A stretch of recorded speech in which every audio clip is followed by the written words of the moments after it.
Hello out there, and welcome back to the GamecockScoop.com podcast, the official podcast of GamecockScoop.com on Rivals. I'm Caleb, joined by Alan. Did that intro music seem louder to you than normal? A little bit. Destroying my eardrums. Sorry if that destroyed everyone else's eardrums. I will try to edit that down in the post. But anyway, I don't know what that was about.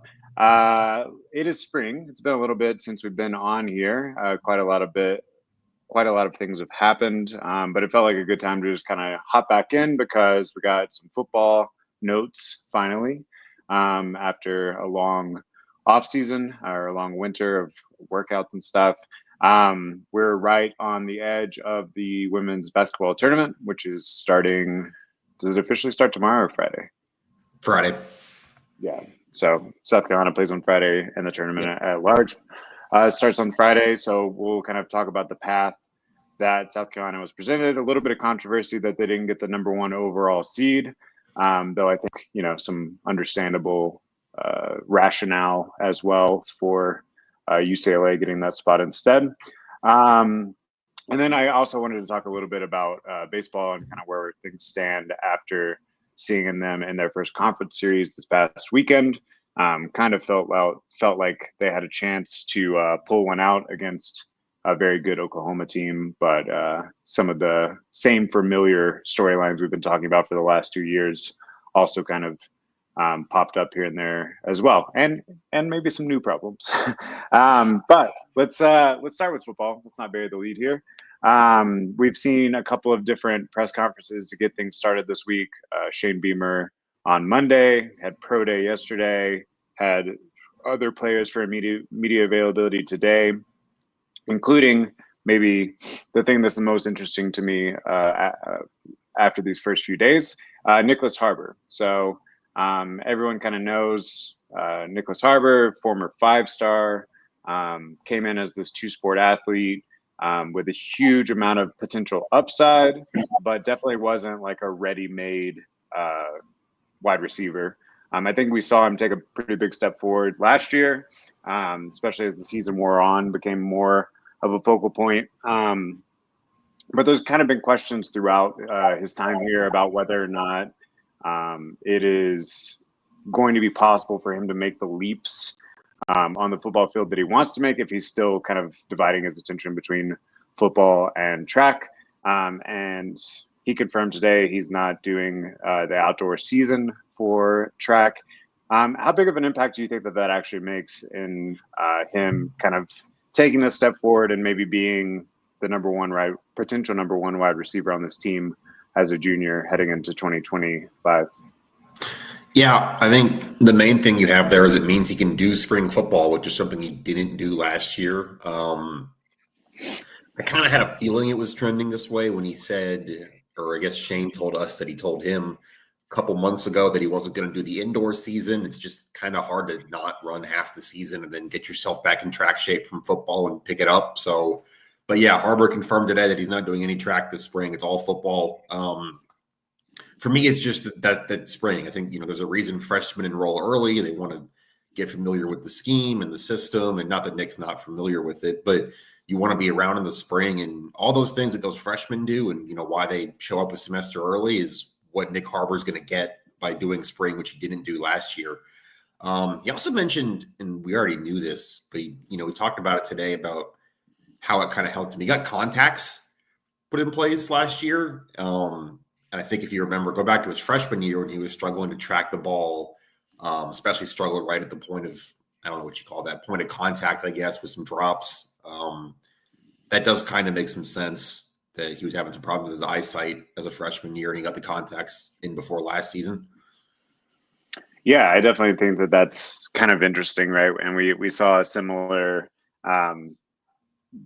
storyline with Lenore Sellers in the rec specs and then getting contacts and all of that last year too. So apparently optometrists in Columbia are in high demand right now because you'll set it up. Someone could be really smart and make a lot of money. Yeah, it's true. But yeah, so two of your biggest impact offensive players just needed some contacts, and now they're good. They're taking a big step. Yeah, you mentioned the spring and like how important that is for freshmen. We did find out that pretty much the entire freshman class is going to come as early enrollees, or they're already there as early enrollees, other than 5 players.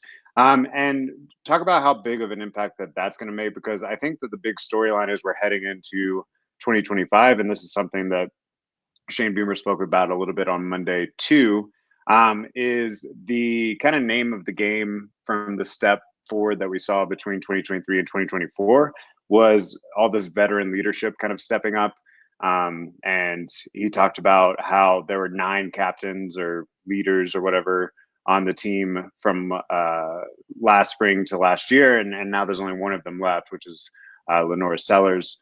So like, for people that have kind of checked out since the end of football season, what do you kind of see as the strengths and weaknesses or the makeup of this team that's going to have a lot of maybe not completely new names to the roster, but definitely new names as far as the starting 22 that we're going to see out there?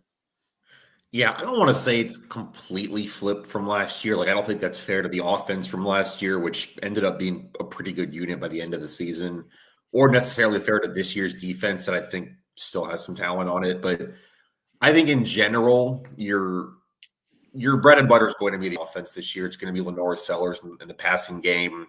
We talked about Nick Harbor a second ago. You got Mazio Bennett back. You've got going back to the freshmen. You've got a really talented group of true freshman wide receivers coming in, where you're hoping 1 or 2 of those can kind of make a quick job. Mazio did last year.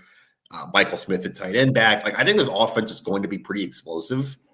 The defense is going to be the question, though. I mean, you lose Demetrius Knight. I think maybe it's easier to just list who they didn't lose off last year's roster, honestly.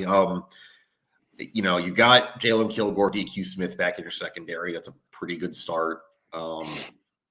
What do you have still of a defensive tackle? Nick Barrett, I guess, is kind of your leading returning of the defensive tackle after you lost Boogie Tonka and TJ. Dylan Stewart, that's the big one up front at the edge. You're going to need someone opposite him. But, yeah, I think I don't want to say you have to win every game 50-49, but I think you are going to be leaning a little more on your offense, especially early. Yeah, I think you feel pretty good about your secondary. You mentioned Jalen Kilgore, DQ Smith, Judge Collier, Bakari Swain, Peyton Williams, all these guys that have had some pretty substantial snaps over the years. Bunch of juniors and seniors that we just read out outside of Bakari Swain, but he's a redshirt sophomore too, so still has been in the program for a little while. Linebacker room and interior defensive line, almost completely new. You did definitely spend a lot of time in the portal. You're also bringing in like a JUCO player like Xavier Hardy. So you kind of hope that some of that maturity that these players have picked up at other programs is going to translate pretty quickly. You're even looking like right now, if I had to guess, other than Fred Johnson, your top like 3 or 4 wide receivers are all transfer guys. Justin Okoronkwo, Sean Murphy, Brandon Cisse, maybe even a Donovan Darden, but he's a redshirt freshman, a true freshman. So I do think that's going to be, there's a lot of question marks there. So, I mean, definitely when we're talking spring storylines and the little bit that we're going to get to see, because we haven't talked about it yet, but there isn't going to be a sort of traditional spring game. There's going to be a skills assessment. I don't know. Maybe you can just stop broadcasting it. That's what it was. So that we're not going to see it full on the way that we have over the last decade, right? We can listen to it on the radio, and we can see the little 30-minute portion that they're going to make available. Now, as far as media goes, are they going to let you guys sit in the stadium for that spring game? As far as I know, yes. I don't know anything's changed on that front. The way that press release was worded was very weird. Apparently, every SEC team had the option of either you can broadcast your spring game the way you normally would, or you can produce a 30-minute documentary from a practice, but you have to broadcast that. Which I don't know. I guess let Justin King cook ? I don't really know what 30-minute practice documentary means, but that's the option they went with. Yeah, I mean, I trust their media team to put out something engaging and fun to watch, and we'll definitely watch it. It's more, I'm wondering if we're going to have the raw eyes of getting to see some of these players that we're talking about in that game action, because obviously they're not going to stream it itself, which I think is an interesting move, because like I feel like it's probably very cheap to just stream something on ESPN Plus these days. But even if you don't have enough, that too, just spring games in general, because Shane Beamer had a lot to say about that he talked on Monday, I guess. We're recording this on Wednesday. A lot of schools aren't doing them anymore. I think we're up to 19 Power 4 schools that have whacked their spring games, with the stated concern being that they don't want their players to be seen by other schools in case of the transfer portal. It's obviously a spring window that opens, I believe, April 16th. To me, I think that's kind of dumb. Everybody knows who's on everybody's roster. Everyone's watching everyone else. All of these programs have a million GAs and scouts and, people who know their job is to know who to look for in the portal. So I don't really understand why them being on the field in a spring game is somehow showing something extra. Shane Beamer clearly agrees because they're still going to play. Do you have thoughts on a bunch of college teams suddenly not doing this and South Carolina still going ahead with it? See, I guess my initial reaction was the other way, that you are creating a quote unquote depth chart for those games. So a player that could be in this gray area where you're like, oh yeah, of course you should stick around, you might get a lot of playing time next year, is put in an actual ranking order. And if you're a true freshman or a redshirt freshman or something, and you end up in that ranking order not quite where you hope to be at that point, then maybe it just like opens up your curiosity for other programs. So I do wonder if it's a little bit actually more about that than like showing film to other teams. But then to me, that's still like, you would think most responsible coaches in this era of college football are having honest conversations with their players anyway about where they stand and where they might end up and stuff. Yeah. So that's the way I view it, but I don't know. Maybe it is actually more about the film itself that they're putting on tape for other teams. Yeah, I mean, Shane Beamer I put some of his response in a thread on Monday on GamecockScoop.com, but he basically cited, one, that his players like to compete, and you want to take that away. Two, the injury thing. Some coaches have cited that, and he's more qualified than most to have an opinion on that after what happened to Jalen Nichols 2 years ago. He was saying anybody can get hurt in practice. They don't play two-hand touch in practice. Like, that can happen anytime. And then the other thing he said was just that, basically what I just said, that if somebody wants one of South Carolina's players in the portal, they're not going to back off that because they played badly in the spring game. Like, you know what I mean? Right. Yeah. So no, I agree. We got a lot to get to, so we're jumping around a little bit. One other thing that I did want to talk about before we talk about the article you wrote about special teams today. What can you tell me about Rashul Faison? So for those of you who don't know what that is, that's kind of the heir apparent at running back, former 1,000-yard rusher that South Carolina got in the portal. But there is a little bit of a sense that maybe his eligibility might not work out next season. Any idea on what that's looking like and what the process, where they're at in the process on that? I don't know about a timetable specifically, but there is a question about him having another year because he's a graduate student who did come from Utah State, and he's already played 6 years of college football, and he was one of those appeal for a 7th year guys because of an injury earlier in his career. Shane Beamer sounded very, very confident he will be able to play. He was on the practice field today, which I guess isn't against the rules.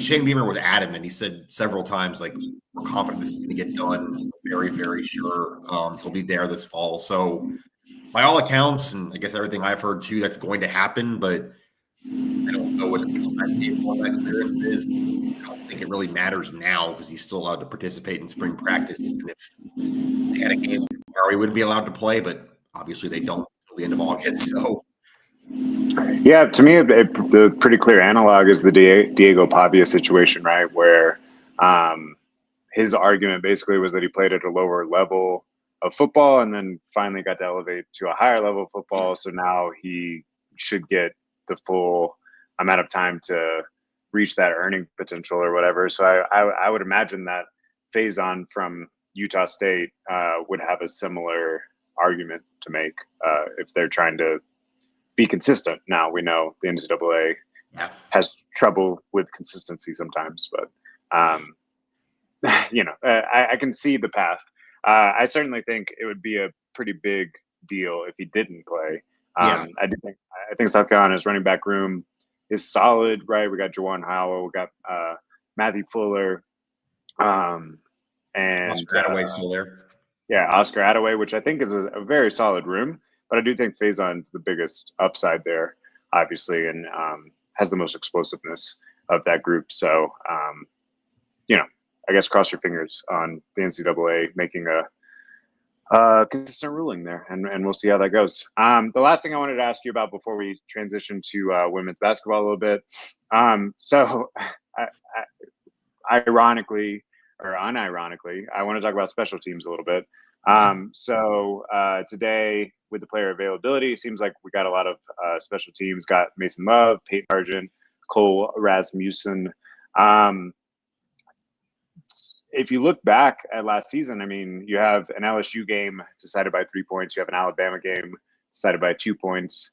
And if I recall correctly, there were missed kicks in both of those games. So I do think that this is actually, a team that prides itself on a special teams play. Saw some highs and lows, I guess, last year. Now having to replace Kai Kroger, who's been a rock at punter. How do you see this special teams room? And were there any interesting comments that you heard from those guys today at the player availability? Yeah, I think it's kind of, Shane talked about it Monday too, that this is kind of new for him as a head coach. I mean, you're losing your punter, who's also your holder, your starting kicker, and your long snapper. So I guess take that one at a time. Mason Love has been working at punter. He was working with Kai Kroger last year. Still can kick. He said he could hit from 60 today, which I kind of like to see that. I think the plan has always been for him to be the punter after Kai, and I think that's still probably what's going to end up happening. And then that leaves you with a kicking competition between Joyce, Argent, and I guess maybe still Love too. Peyton Argent, we talked to him today, said he feels comfortable anywhere inside 55. Thought that was interesting. It's always good to hear numbers. We didn't get William Joyce today. And then I have to assume that Cole Rasmussen's going to be the long snapper because he's been the backup the entire time Hunter Rogers was here and on all the road trips. But you do have one in this recruiting class coming in Kyler Farrow.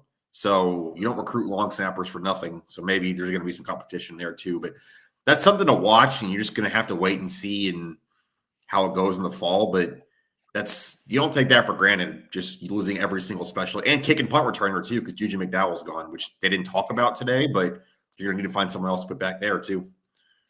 Yeah, I know it's funny that we're talking specialists here, but yeah, they actually, one other name, Max Kelly, is a freshman kicker coming in who will be a part of that kicking competition. So could have true freshman kicker and true freshman long snapper that you pulled out of this 2025 recruiting class. And obviously those are not names that get you excited on signing day when you're looking at your rankings and stuff, but could be, two pretty key positions that you don't think about very much because usually you only notice those guys when things go wrong, right? So I do think that'll be interesting to see. And oftentimes at the spring game in the past, they've had those little specialist periods where they do some situational kicking stuff. So maybe we'll get to see a little bit of that at the spring game too. Yeah, you won't see it on TV, but I'll be there so we can see what those punts and kicks look like. Can't wait. All right, let's transition a little bit into some women's basketball. Obviously, that is what is at the top of the priority list for the university this week and for the next couple of weeks. So before we break down South Carolina's actual bracket, did you have any issue with UCLA getting the number 1 overall spot. Obviously, UCLA sitting at 30-2 on the season.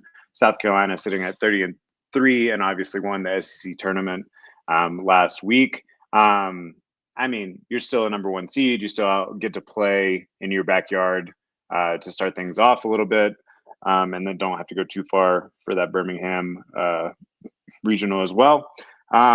But, there is something to be said, I guess, for just getting the easiest overall path. I didn't have a huge issue with it. I understand the argument that Dawn Staley had and said to us and on television was basically that they did put together the toughest schedule, did have the most quad 1 wins. They had 16 of them. And the argument's just they have better wins than anyone else. And I get that. I think there's a lot of truth to that. And I think it's going to help them in March. But one of those quad 1 games they scheduled was UCLA. It was early. I think this team's a lot better now than it was. That was 2 weeks into the season. But UCLA beat them pretty comfortably by 15. So I think if this was reversed, I think you'd have UCLA saying, well, we beat them by 15. We only lost twice. Why aren't we number 1 overall? So not really. I think you got a draw that works for you pretty well. You get to play 2 games at CLA and then 2 more, a 5-hour drive from CLA to get to the Final Four. I get why there's some eyebrows raised, but I don't think it worked out that badly or is some egregious injustice. Yeah, I'm kind of with you there. We also saw that the committee itself cited South Carolina's loss to UConn, the double-digit loss that never really felt very close. What was that, about a month ago now? So, South Carolina obviously had the most impressive resume from a win standpoint, but also had a couple of notable losses in there that maybe a couple of the other teams around them did not. So either way, you're number 1 seed. You open up on Friday against Tennessee Tech. Anything in particular you want to talk about with that particular matchup before I break down what the path looks like from there? Honestly, no. I mean, if anything less than a blowout happens there, you have bigger problems in the rest of your bracket. To be honest with you, it's no disrespect to Tennessee Tech. Everybody in March Madness is there because they either won a lot of games or won the conference tournament. Tennessee Tech's won, I think, 17 in a row coming out of the Ohio Valley Conference, but the talent gap here should more than speak for itself on Friday. So, yeah, I agree completely. When we're looking ahead, though, so South Carolina, obviously going into the past couple of tournaments, it kind of felt like a foregone conclusion almost that they were going to at least make it to the Elite Eight. And it was kind of hard to see someone that might jump up and screw that up along the way. Now, this season, we've seen a South Carolina team that's a little bit more vulnerable. We mentioned UConn blowing them out 87-58 back in February. They obviously lost to Texas, although they got them back, I guess, most recently. And they've had a couple more like close matchups with teams that you kind of would have expected them to blow out in years past. So who scares you the most when you look at the path forward? And I can kind of read out some names here for people that don't have the bracket right in front of them. So South Carolina's second round game would be either Utah or Indiana. That's the 8 and 9 seed. You look a little further ahead, you got Maryland as a 4 seed on that same bracket. Alabama as a 5 seed. A little further ahead, you got North Carolina as the 3 seed on your side. And you got Duke as the 2 seed on your side. Obviously, South Carolina played North Carolina earlier this year as well. So yeah, when you're looking at South Carolina's path to the Final Four, to me, at least, it feels like there's a few more teams that it would at least like raise your eyebrow ahead of, going against those top 4 teams or whatever, which felt like a foregone conclusion the past couple of years. Yeah, I would agree with that. Duke jumps out at me just because they did come to CLA, and South Carolina won that game by 11, but that was a reasonably competitive game most of the night in the ACC SEC Challenge in December. And that game was obviously in Columbia. This one will be on a neutral court. Alabama's interesting to me just because they gave them a very tight game in Tuscaloosa in January. It was pulled away late, but it was a 5-point game in the fourth quarter there. And you'd be playing them in Birmingham, which is probably the only team in this bracket where you wouldn't have a crowd advantage if you played them in Birmingham. And Alabama's a 3-point shooting team. They'll jack up 30 or 40 a game. And if those are going in on that night, you're in trouble. But Alabama's got to win on someone else's floor. They got to go to Maryland. So maybe you avoid that. And then also kind of West Virginia, too. I know it's a 6th seed. You wouldn't see them until the Elite 8, but they're number 9 in the country in Torvik, which is kind of the advanced, version of Ken Pom for women's basketball. They had some bad losses that kind of knocked their seeding down, but they're talented. They do a full court press, which South Carolina struggled with at times this year. So that wouldn't be until the Elite 8, but that one kind of jumps out too. I think I don't want to call it an easy draw, but I do think for what it's worth, none of the 3 teams you lost to are in your region. None of the 2 teams you were blown out on are even on your side of the bracket. So you wouldn't get them to a national title game. You avoid LSU to a title game. You avoid UCLA, UConn, like I said. NC State, who gave you a close game earlier in the year, they're on the other side of the bracket. Like, I don't think anything's coming easy, but I think the absolute toughest games you could have had, you avoided, if that makes sense. But it's March Madness. I certainly would imagine they'll get to at least the Sweet 16 just because it's hard with their talent to lose a home game. But that point on, I mean, everything's kind of, you got to play well to win. And they almost lost a Sweet 16 game last year. They won by 4. Elite 8 game was close. Once you get to that Sweet 16, I think you got to start playing better. But again, knock on wood, I would assume this weekend the talent gap and playing on their home floor should be plenty enough. Yeah, we saw them play Utah last year. Was that? Yeah, they played Indiana too last year. Those were tight games. Yeah, well, I remember in particular Utah had like a dominant player that was probably she's gone. She's in the W now. But okay, that was my question. Okay, cool. Any other like storylines you're looking at? It seems like they're at least peaking at the right time, right? Obviously, coming off that redemptive victory against Texas to win the SEC title. To me, it still feels like you're a lot more dependent on whether or not you have a cold night shooting than you have been in years past, where you could just dump it down and you were going to be 9 times out of 10 the dominant force on the boards. But I do think we saw at least through the SEC tournament the emergence of Chloe Kitts. I think we've seen that throughout the season as being a little bit more of that reliable force. And then I do think just over the course of the season, those games where you went cold shooting from the floor seem to get rarer and rarer as you got more momentum and cohesion among the team. Yeah, my main thing is just going back to the SEC tournament. And, people might forget because you just look at the scores, and it was almost 2 weeks ago now. But that was probably the best 3 games of defense they've played all year, just stacked in a row. I mean, Texas, that first half against Texas, I think they held them to 14 points or 12. I mean, just all over, obviously a pretty good team, a number 1 seed. They were great against Oklahoma defensively. I think they only scored 22 or 23 in the first half as well. So if you play that level of defense in the tournament, like you are without question the team to beat. I think if you play 75% that well, you still probably are. I don't know if you have to have your best defensive games if you're shooting well, obviously, but that was kind of the one thing to me. It's that the calendar hit March, there were postseason games, and they really, really locked in defensively against some good teams. So that was probably the best sign, and we'll see if they can continue that starting Friday. Yeah, and the betting markets would tend to agree with you. Pretty much everywhere I've seen would still put South Carolina as the odds-on favorite to win the whole thing. I know Yahoo Sports put out a power ranking or an odds ranking, and South Carolina was at the top of the list as well. So I guess we'll see, but it does seem like the consensus still is that South Carolina is the most complete team. And based on the way they played last week, it's kind of hard to disagree with that consensus. But I do think, it should be the most interesting tournament of the last few years. And I say that knowing, obviously, that they got knocked out a couple of years ago ahead of the perfect season. But even that year kind of felt like a foregone conclusion that you were making it to the finals. So I think that this has a lot more anxiety or storyline, which I don't know if I make the comparison to Alabama football or Georgia football or whatever recent dynasty.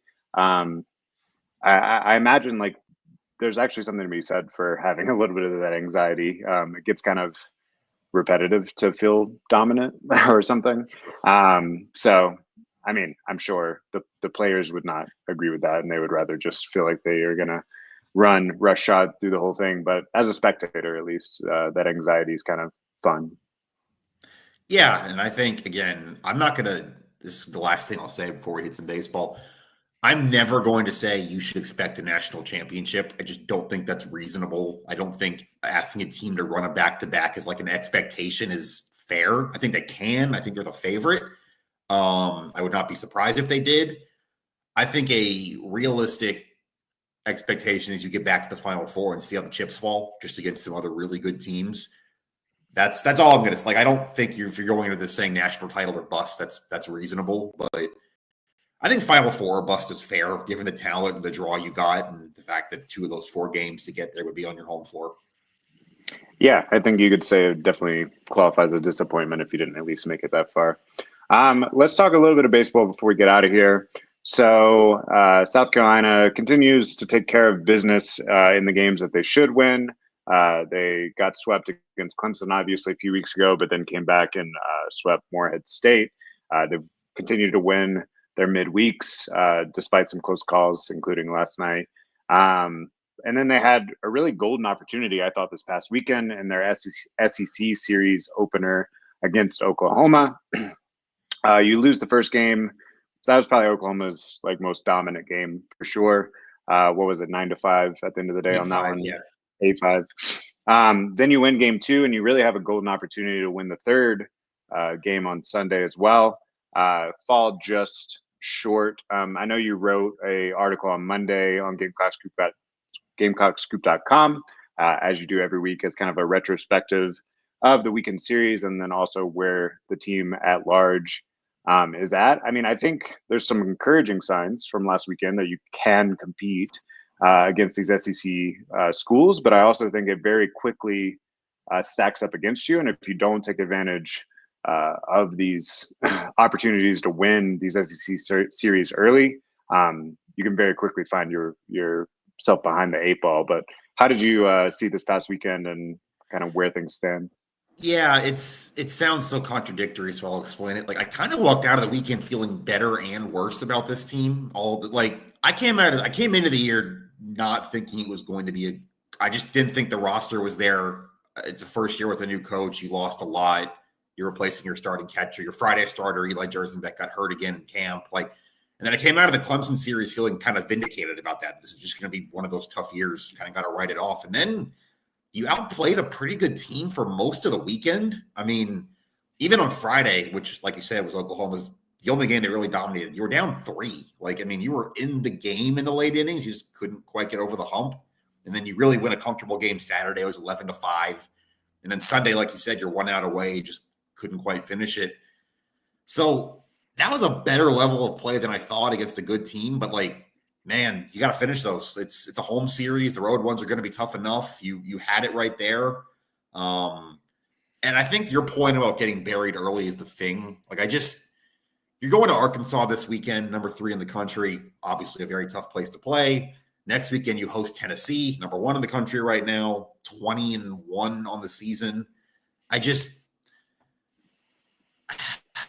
Man, if you get swept these next 2 weekends, or if you lose 5 out of those 6, the hole's kind of already too deep, right? I mean, I think even if you lost 4 out of 6, I don't think that's insurmountable. You'd be 3-6 in the SEC, but you'd have some confidence. You took a game off Arkansas, a game off Tennessee, and then the schedule does, air quotes, SEC lighten up after that. Right.